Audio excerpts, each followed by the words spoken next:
So good morning, everybody. Good morning. Thanks so much for being here. Thank you, orgCommunity, for having us. Really appreciate it. And so my name is Karen Bartuch. That was a great, overzealous introduction of me, and I appreciate it. But as he mentioned, I lead data science at Sandstorm Design. So that really means that we help our clients leverage all of the great data that they have and make better business decisions with it. And I was going to mention a little bit about Sandstorm, but I think you guys already know Sandstorm pretty well.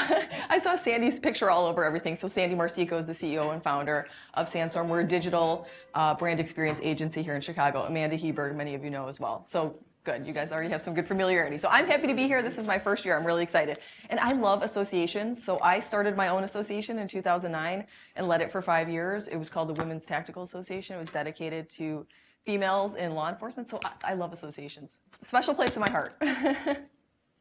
So I've got 30 minutes, so we're going to jump right in.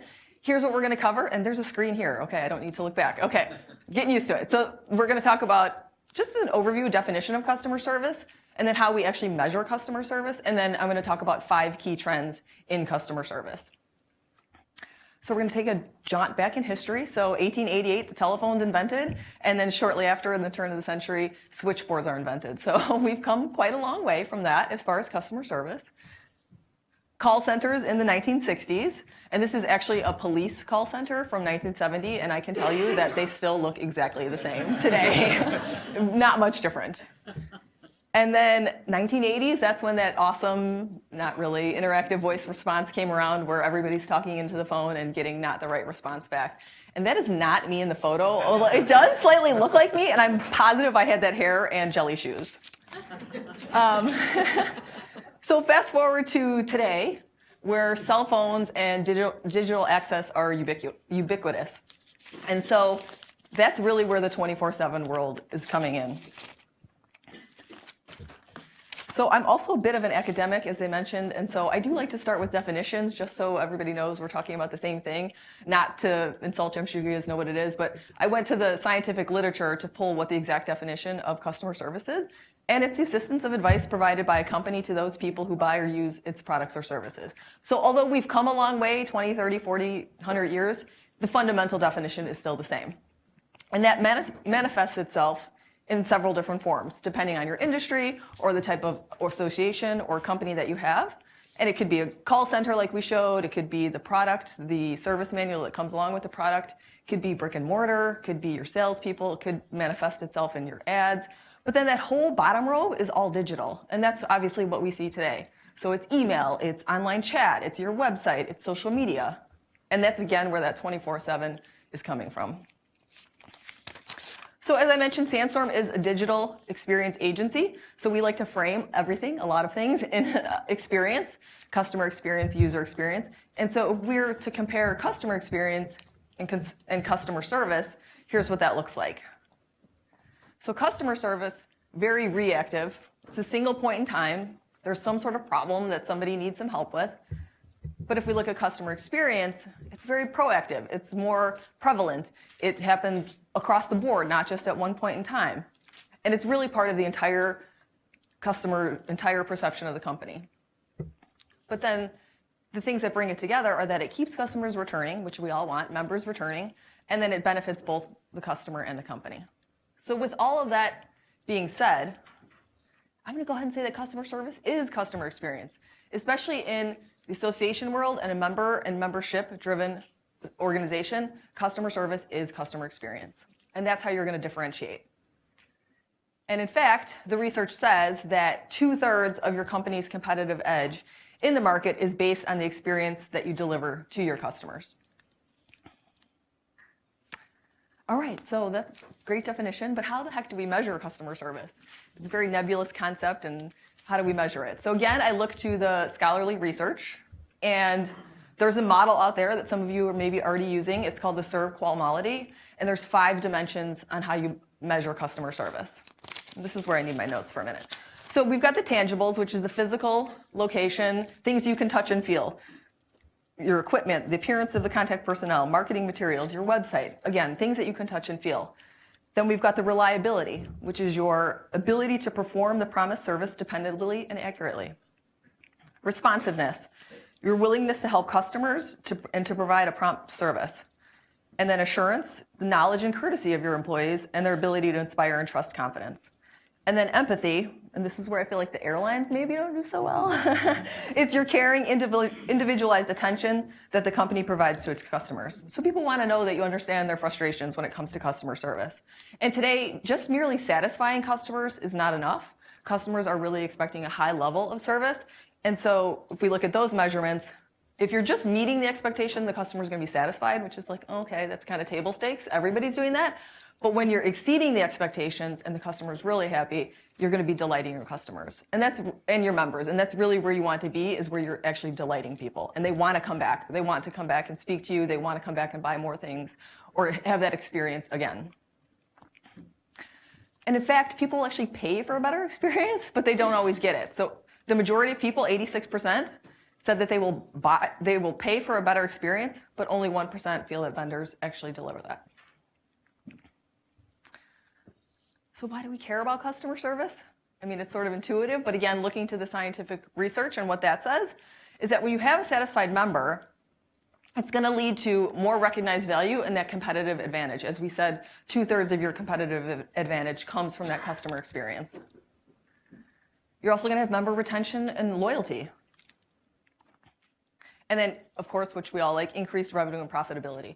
And going from the universal rule that it's better to keep a customer than have to go out and get new ones, same applies here. You want to have those satisfied members and not have to worry about attrition or having to go out and attract new members each year. And so then on the flip side, why do we care about dissatisfied members? Because they can cause real damage to the brand and to your reputation.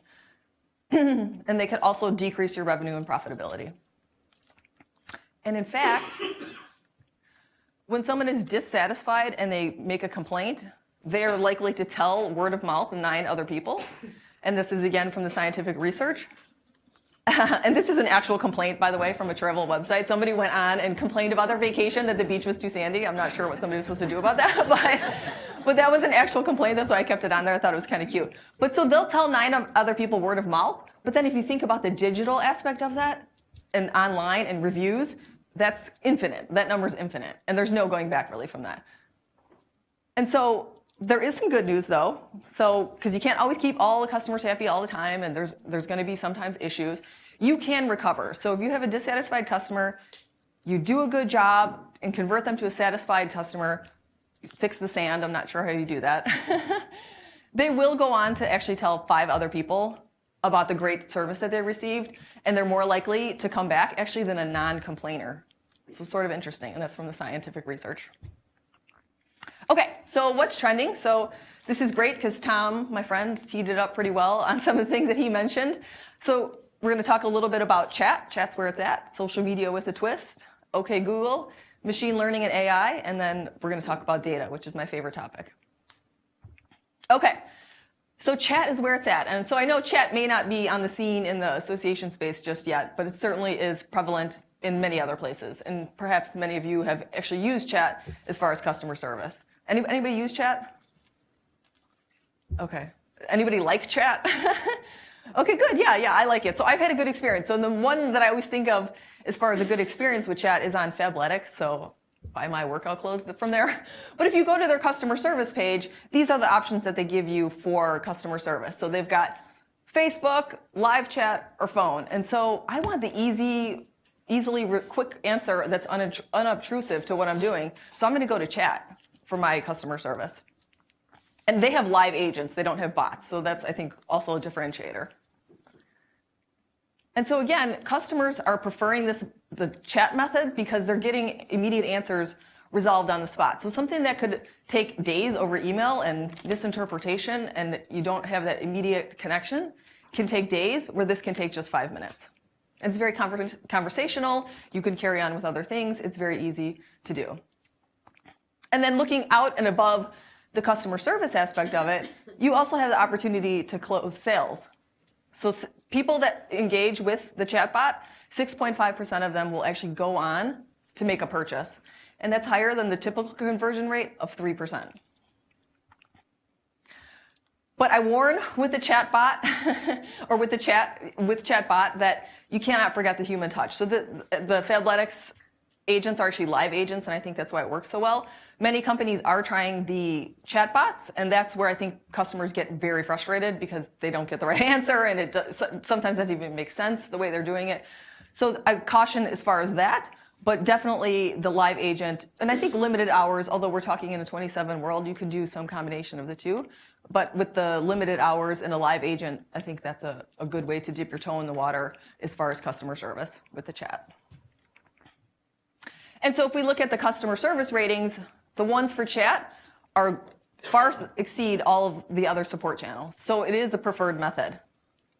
And again, that comes back to the speed, the conversational nature of chat, and people are just accustomed to being online and talking in that way, and it's preferred by millennials. And actually, the research shows that we are talking less to each other. So this just seems to be the way that people like to communicate these days, good or bad. And I know that a lot of your membership is younger, and so this is something to keep in mind as you look to bring on different and more members. Okay, so I would be remiss if I didn't bring up social media in a trending conversation. But this is a little bit different. So you guys, I'm sure, have spent a lot of time trying to engage people on social media. But now this is where your members are actually going to engage with you on social media, and this is a good thing. And in fact, 63% of customers expect support on social media, and 35% of customers prefer it over other channels. And so the more they do it with other companies and other types of organizations, the more they're going to expect it from you as a way to have customer support. And so those are some tips on where to get started, but I would say if you're not providing support just yet on social media, a good way to jump in is through Facebook. And these are the things that you would want to address, obviously, the quickest, which are the highest priority. Okay, so people want to talk to a person or an agent once they have tried to triage it themselves. And I'm sure you guys are this way too. Like, I don't want to have to pick up the phone just yet until I've tried to figure it out myself. And so that's where Google comes in, and the ability to self-service issues and support for themselves. And this doesn't mean going to your page and looking through your FAQs. This means that you have great, robust content, how-to articles on your site that are SEO optimized, and then also video, because that will raise the SEO optimization. And so this frightens me a bit because my husband actually goes on YouTube to like fix appliances around the house. And it frightens me. He's zapped himself a couple of times, but it is a good way for your members to self-service for themselves rather than having to actually go direct to the chat or pick up the phone and call. Okay, so machine learning and AI. So machine learning is a subset of AI where you train a machine to make predictions based on inputs that you put into it. And so this is just a cycle of machine learning and how it works. So you ask a question, you collect some data, you train the algorithm, you try it out, you collect more data, and that cycle repeats until you get it accurate, more and more accurate. And so that's what people are using for the chatbot, is you put in the responses and then it picks out the right responses. But that's why it's also not working so great, because the accuracy is not there. And so I have on there sort of, this is more as an FYI trend, because I would say if you are to dip in your toe in the water with chat, I wouldn't recommend a chat bot necessarily, because it is still difficult and complex to figure out and also quite costly. But there are opportunities to use this because larger organizations, they're seeing their customer service call centers and things expand so greatly that they're trying to look for ways to optimize and not have to keep adding people to that center. And so AI and machine learning is certainly something that they're looking at to do that with. And so that was just a chat example of one going poorly. And so this is a big, bold prediction from Gartner that 85% of customer brand relationships will be managed without interaction by 2020. I'm not so sure I agree with that because that's not too far away, but they are making this prediction that it is trending in that way. And as I mentioned, we are talking less to each other. The data shows that that's true. So lastly, it's all about the data, of course. And Tom mentioned the metrics that he manages, but if you don't have a data strategy in place today, I would say you're wrong. And that's something that we help our clients with today, is to help them figure out what data is available, what their goals are, and how we can help them take advantage of that. And the same goes with customer service. How can you actually service your customer if you don't know anything about them? And so it can be qualitative data where you're doing interviews and one-on-one and focus groups, or it could be quantitative data where you're sending out surveys and finding out information that way, or it could even be observation. The point is that you're collecting and mining that data in order to make better business decisions. And it also helps with continuous improvement when it comes to customer service. And so we want to go to a place where we can say, look back and say what has happened, but what we really want to do is be able to look forward into AI and say what will happen in the future. And so by 2020, 40% of all data analytics projects will relate to an aspect of customer service. I actually think that could be higher. I would switch that with the other one and say that this is actually could be higher. We're certainly seeing that in our business as well. Okay, so here's a recap of what's trending. Chat, social media, Google, machine learning, and data. And I think you're going to hear about data later on today, so that's great. So I talked really fast. Any questions? Okay, great.